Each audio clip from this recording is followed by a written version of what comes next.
The Lee County 911 Center operated 24 hours a day out of a building in Jonesville that had been a bank in a previous life, and that retained, in its thick walls and its vault-heavy quiet, something of the original building's quality of keeping things contained. 12 dispatchers on rotating shifts, 4 positions active at any given time between midnight and 6, the overnight hours carrying the specific texture of rural emergency dispatch. Less volume than the day shifts, but the calls that came in after midnight tended toward the real emergencies, the ones that required full attention and steady voice. Melissa Pruitt had been on overnight dispatch for 6 years. She was 34 years old, methodical, the kind of dispatcher who was still fully present at 4 in the morning when the shift's accumulated quiet had lulled most people into a half-attention. She had handled cardiac arrests and structure fires and domestic situations and the particular category of call that came from the mountains at 2 in the morning when someone had made a decision they couldn't undo. 6 years of overnight had not made her numb to any of it. It had made her precise. The first call from the disconnected number came on a Wednesday in February at 3:17 a.m. She saw the incoming line indicator before she heard anything, the specific readout that showed the originating number, and beside the number, the flag that the system attached to numbers that the carrier had confirmed as disconnected. A disconnected number producing an active call was not technically possible and happened occasionally anyway, a ghost in the carrier system, a number that had been recycled or canceled but whose billing record produced a routing anomaly that sent one final call through before the system caught up with itself. She had received 3 such calls in 6 years. They were always dead air. This one was not dead air. She said, "Lee County 911, what is your emergency?" Her woman's voice, older, the accent of the deep mountains, the specific cadence of someone who had spent their whole life in the far corner of Virginia. She said, "There's a fire." She said, "The house is burning and I can't get out." Melissa said, "Ma'am, what is your address?" The woman gave an address on a road in the western end of the county. Melissa ran it in the system while she kept the woman talking. The address returned a result, a property record, a parcel, a road that existed, and beside the property record, a notation from the county assessor's office. Structure destroyed. Fire, 1974. Parcel currently unimproved. She said, "Ma'am, I'm going to send help to your location. Can you tell me your name?" The woman said a name. Melissa typed it into the incident log automatically, the way she typed everything, and then she looked at what she'd typed and she held very still for a moment. The name the woman gave was the name in the property record, the name of the person who had owned the structure that had burned in 1974. The call ended. Melissa sat at her console and looked at the incident log for a long time. She had dispatched no units.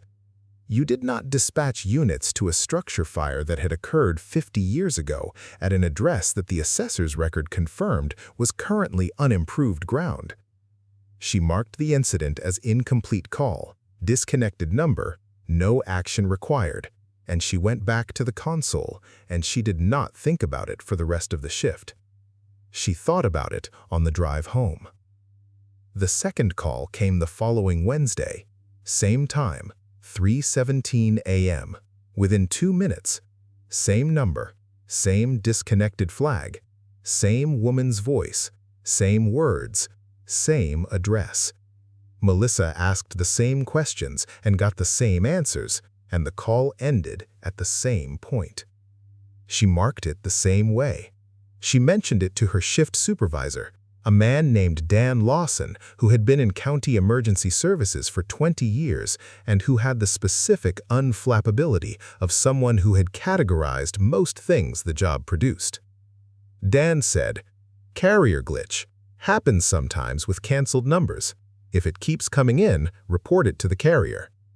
Melissa said, "The address, the structure burned in 1974. Dan said, "The number is disconnected. The call is a system artifact. There's nobody on the line." Melissa heard a voice. Dan looked at her. He said, "Melissa, disconnected numbers don't make calls." She nodded. She went home. She did not sleep well. The third call came the following Wednesday, and the fourth, and the fifth. Always Wednesday, always 3:17 a.m., always the same. Melissa stopped reporting them to Dan after the fourth. She handled them herself, sitting at the console in the overnight quiet, listening to the woman's voice say the same words in the same order and answering the same questions and getting the same answers until the call ended. On the sixth call, she stayed on the line after the woman finished speaking. She stayed on after she would normally have spoken. She waited.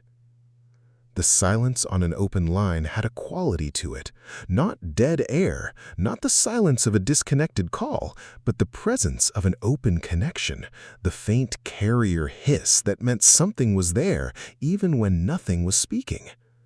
The sixth call had that quality. The woman had finished her words and the call had not ended, and Melissa sat at the console and listened to the open line. She said, "Are you still there?" Nothing. She said, "I hear you. I've been hearing you for 6 weeks. Tell me something that's not in the script." A long silence. Then the woman's voice, different from the script, slower, less certain, the voice of someone saying something they hadn't prepared. She said, "It's cold." Melissa said, "I know." The woman said, "Nobody comes." Melissa said, "I know. I'm sorry." The call ended. Melissa sat at the console for the rest of the shift, and she made her decision, and the decision was wrong in the way that decisions made at 4 in the morning after 6 weeks of impossible calls were wrong, which was that they felt necessary rather than ill-advised. She was going to drive to the address. She went on a Sunday afternoon, her day off, in her own car. She told herself she was going to look at the property and see what was there, and satisfy the part of her brain that had been running the calls in background for 6 weeks and would not stop. She was a methodical person, and the methodology, she told herself, required looking at the thing directly. The road was in the far western corner of the county, one of the gravel roads that came off a county road and wound back into the hills for a mile or so before it reached the properties it served. The address was at the end of the road. She parked at the top of the drive and looked down the slope at the property. There was no house. The assessor's record was correct. The structure had burned in 1974 and nothing had been built since. What was there was the ghost of a house, the foundation outline, visible in the way that old foundations were visible in cleared ground, the rectangle of it still readable in the grass and the low vegetation that had grown up around it. The chimney was still standing, remarkably, the stone chimney at the back of the foundation, still upright, the mortar cracked and the pointing gone, but the structure intact. And around the foundation, the trees that had grown up in the intervening 50 years, the forest pressing in from the sides, while the cleared area of the old yard persisted in the center. She got out of the car and walked down the drive. She stood at the edge of the foundation and she looked at what had been there. The rectangle of the structure, the chimney, the particular arrangement of the remaining landscaping, an overgrown rose that had survived against the chimney, a line of old fence posts at the property's edge, a stone path from what had been the front door to what had been the road that the grass had grown over but not entirely erased. She stood there for a while. She took photographs on her phone. She told herself she didn't know what she was looking for, and this was not entirely true. She was looking for a reason the calls made sense. She was looking for something at the address that would explain why a woman's voice came through a disconnected line every Wednesday at 3:17 a.m. saying the same words. What she found was the well. It was at the back of the foundation, near the chimney, partially concealed by the overgrown rows. An hand-dug well, the stone surround still intact, the wooden cover warped and cracked, but in place. Old as the house, maybe older. The stone surround had the weathering of something that had been in this ground for a long time. She lifted the wooden cover. The well was not dry. 20 feet down, she estimated. She dropped a small stone and counted. The water was there. Dark, cold, reflecting the circle of the February sky visible through the opening. She put the cover back. She walked back to her car. On the drive home, she told herself she had seen what was there, and it was a ruined foundation and an old chimney and a hand-dug well, and there was nothing there that explained anything. She told herself she was going to stop going to the console on her overnight shifts with the expectation that the call was coming, and she was going to report the carrier anomaly formally and have the number flagged in the system. She told herself all of this, and she knew, driving home on the county road with the February hills on both sides, that the 7th call was coming on Wednesday and she was going to answer it.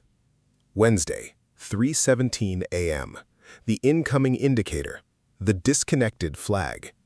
She picked up. She said, "Lee County, 911, what is your emergency?" She said it before the voice started. She said it into the silence of the open line, before the woman's words came, in the way she'd been saying it for 6 weeks. And then she stopped, because the line was not silent. Someone was already on it. Not the woman, not the older voice, not the script she had heard 6 times.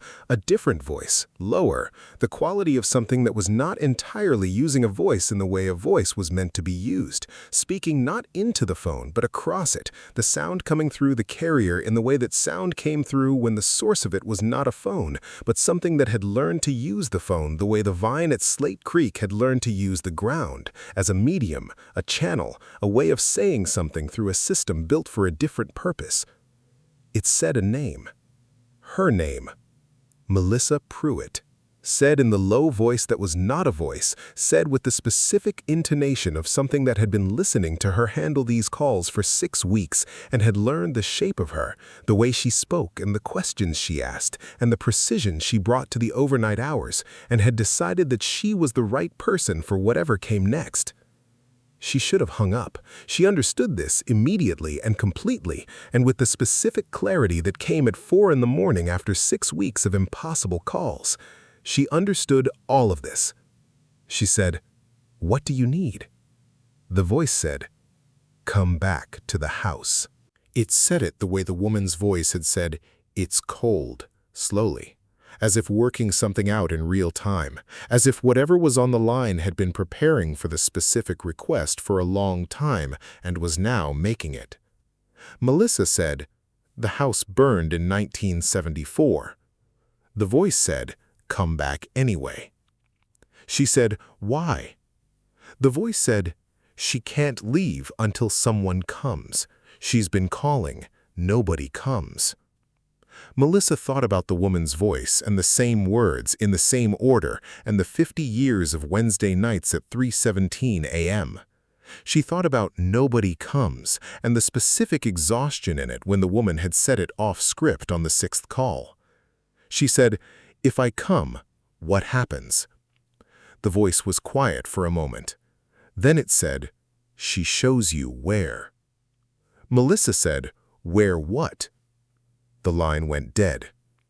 She drove to the address at 4 in the morning in February with her flashlight and her phone and the full knowledge that she was doing something she could not put in any incident report. The property was dark and cold and exactly as it had been on Sunday. The foundation, the chimney, the overgrown rows. She stood at the edge of the foundation with her flashlight and she said, "I'm here."